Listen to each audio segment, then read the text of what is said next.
warahmatullahi wabarakatuh. Perkenalkan, saya Umrah Safira dari Program Studi Manajemen Sumber Daya Perairan, Fakultas Ilmu Kelautan dan Perikanan Universitas Hasanuddin Angkatan 2021. Di sini saya akan menjelaskan tentang materi genetika populasi, mulai dari perbedaan sel hewan, materi genetik, dan ekspresi gen. Pertama, saya akan menjelaskan pengertian genetika populasi. Genetika merupakan cabang biologi yang mempelajari pewarisan sifat atau ilmu tentang gen dan segala aspeknya. Populasi adalah sekelompok individu sejenis atau spesies yang memiliki kemampuan bereproduksi di antara sesamanya yang mendiami suatu ekosistem pada selang waktu tertentu, misalnya populasi pada manusia dan populasi pada ikan. Genetika populasi adalah cabang genetika yang membahas tentang perubahan frekuensi genetik suatu organisme pada ranah populasi. Dari objek bahasanya, genetika populasi dapat dikelompokkan sebagai cabang genetika yang berfokus pada pewarisan sifat. Selanjutnya, perbedaan sel hewan dan sel tumbuhan. Sel merupakan unit terkecil yang menyusun tubuh makhluk hidup dan merupakan tempat terselenggaranya fungsi kehidupan. Sel pertama kali ditemukan oleh seorang ilmuwan Inggris bernama Robert Hooke pada tahun 1665. Perbedaan yang pertama yaitu dapat dilihat dari dinding sel. Perbedaan sel hewan dan sel tumbuhan adalah pada struktur dinding sel hewan tidak memiliki dinding sel, sementara sel tumbuhan memiliki dinding sel yang mengandung selulosa. Yang kedua, bentuk. Perbedaan sel hewan dan sel tumbuhan adalah pada struktur. Sel hewan bentuknya tidak tetap karena hanya memiliki membran plasma, sementara sel tumbuhan memiliki bentuk tetap karena memiliki dinding sel. 3. Plastida.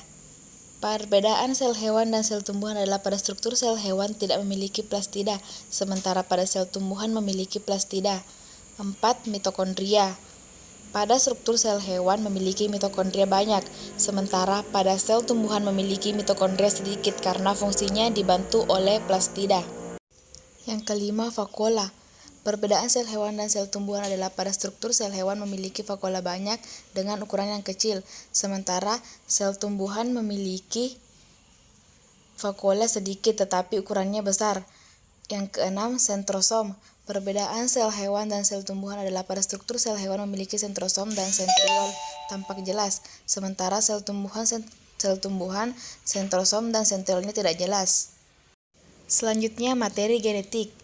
Materi genetik adalah gen yang merupakan sepotong DNA yang membawa informasi suatu sifat dan gen tersebut terdapat di dalam kromosom. Secara garis besar, peran DNA di dalam sebuah sel adalah sebagai materi genetik. Artinya, DNA menyimpan cetak biru bagi segala aktivitas sel. DNA merupakan suatu asam nukleat yang menyusun gen di dalam inti sel. Di dalamnya tersimpan segala informasi biologis dari setiap makhluk hidup dan beberapa virus. Tidak hanya di dalam inti sel, DNA juga terdapat di dalam mitokondria, kloroplas, sentriol, plastid, hingga sitoplasma. Struktur DNA.